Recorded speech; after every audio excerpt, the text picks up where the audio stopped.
Ntuli, author of From Sacrifice to Greatness, we all destined to reign by applying certain key principles. And to paraphrase, he says, when you possess a dream, you can turn the world around. His famous saying is, live full and die empty. Joining us for our regular book slot is author of From Sacrifice to Greatness, Ntuli. Thanks so much for joining us, Linda. Welcome to the show. And you can follow him on Twitter. It's at Ntuli, or you can email, as I'll give you the details as to where you can get the book. Lovely book. I must say, easy to read. The font is large, so you don't have to sit on end going through too much information. How did you extract, obviously, from the influences that you've had from various other speakers and authors in compiling this book? Thank you very much, Cindy. I think what has helped me with this book is that I've always been a person who wants to see life getting better.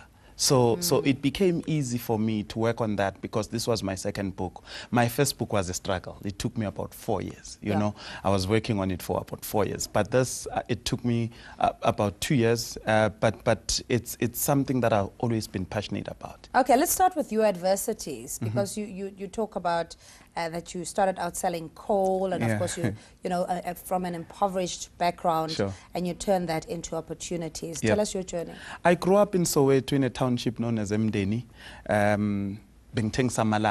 And you know, when you do that, a lot of people look at you as if you're a scumbag and you'll amount to nothing. But they didn't know that I was only doing that after schools and on weekend, you know.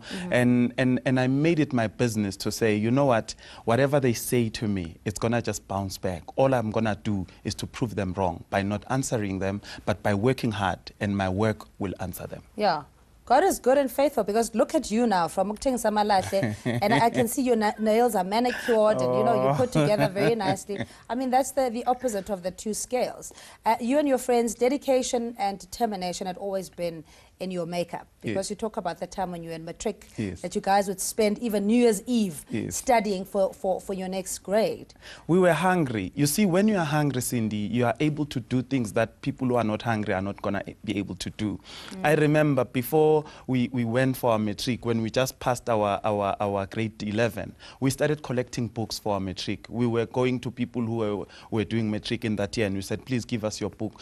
And we didn't buy them. We asked for them, you know. So a lot of people will give you excuses that we don't have money and whatever, you know. And guess what? Come the following year, we were already in chapter 3 of each subject, because we were hungry. You see, when you are driven by some great purpose, you just want to achieve what you want to achieve. And it was easy for us to go through matric because we were so determined. And my friends and I used to say, if it's to be, it's up to me. So we didn't have anyone to blame. We didn't have any person to shift the excuse and say they made us to fail or they didn't support us. We knew that if it was to happen, we had to make it happen. Okay, so what are the principles of success?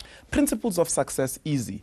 Get it in your mind in terms of your attitude. Have an attitude of success. Number 2, work at it. I always tell people that the only place where success comes before work is in the dictionary. In real life, you work first and you succeed later.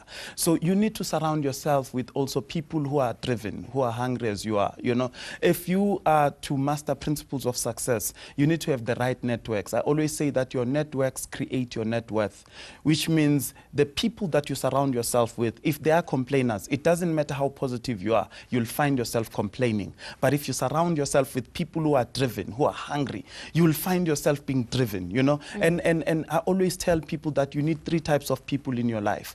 People who are above you, people who are at your level, and people who are beneath you. People who are beneath you, those are people who look at you as a mentor. But those who are at your level, those are people that can do what you can do. But those who are above you, those are your mentors. So you've got to have those 3 people in life for you to succeed, you know. I had a lot of people that I looked up to. I had a lot of people that I was helping. You'll be shocked that I used to sell Dr. Tibane's books.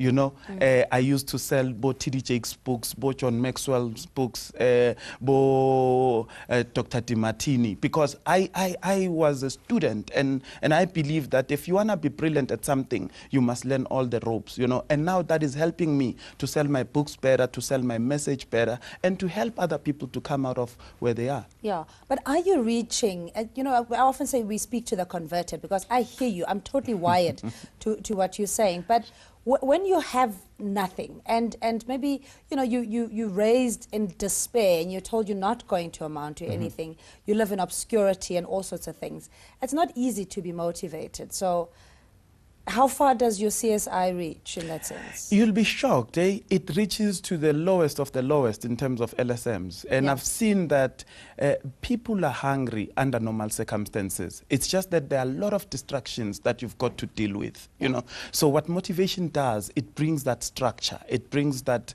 alignment to say, you know what, it doesn't matter where you come from. You can make it. I come from a bad background, but I made it, you know. Yeah. And if I did it, anyone can do it, you know. And then people want to know, so how do we get the energy that you have, you know? And some of the tips you give to them is to say, keep reading. I mean, I've read over 2,000 books, and everywhere I go, I'm looking for books because I believe that books are changing me. If I hear your story, your story helps me to make my story even better, you know, because I don't have to go through what you went through, but I can learn from what you went through to make my life better. So we help everyone from all walks of life by sharing some of the critical things that we went through, but also what others went through, and also the principles, you know, because no one is an island. You need other people to make it happen. Okay, from sacrifice to greatness, you say the subtext here, don't wait for perfect conditions, keep pushing to your next level. You do have a very strong support structure, and you do attribute much of your success to your wife and your two beautiful princesses. Sure. And other networks.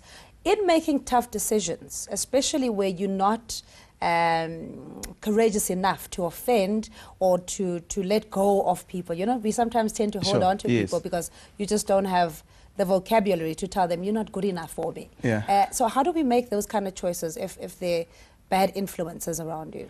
Look, I always say that sometimes there are influences that we find ourselves with. At times, they are there to show us who we are. You know, at times you need a negative person to see how positive you are. You know, at times you need a very positive person to see that you've been negative.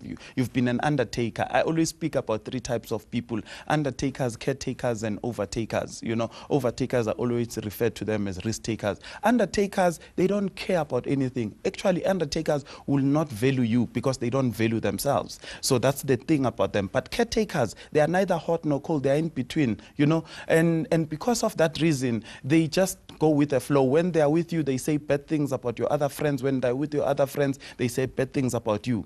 But I talk about overtakers. These are people who say it doesn't matter how you start in life, it matters how you finish. These are people who are driven. They say in the game of life, spectators make the most noise, players don't. So you cannot blow a vuvuzela and be a player at the same time. You make a choice: am I a vuvuzela blower or am I a player? And if you've made that decision, you work at it. If you work at it, it will work for you. So it doesn't matter how influential people are in your life. If you are driven and you've got the right information and the right structure in terms of what you want to achieve, you work at it. Yeah, I'm truly inspired. Thanks so much, You're welcome. Linda, for making it. This morning, we're speaking to Linda Ntuli, author of From Sacrifice to Greatness, a self-help guide to achieving your optimum goals in life. And you can get the book. It retails at R100, and you can email Linda at info@lindantuli.co.za, info@lindantuli.co.za, or simply follow him on Twitter @lindantuli.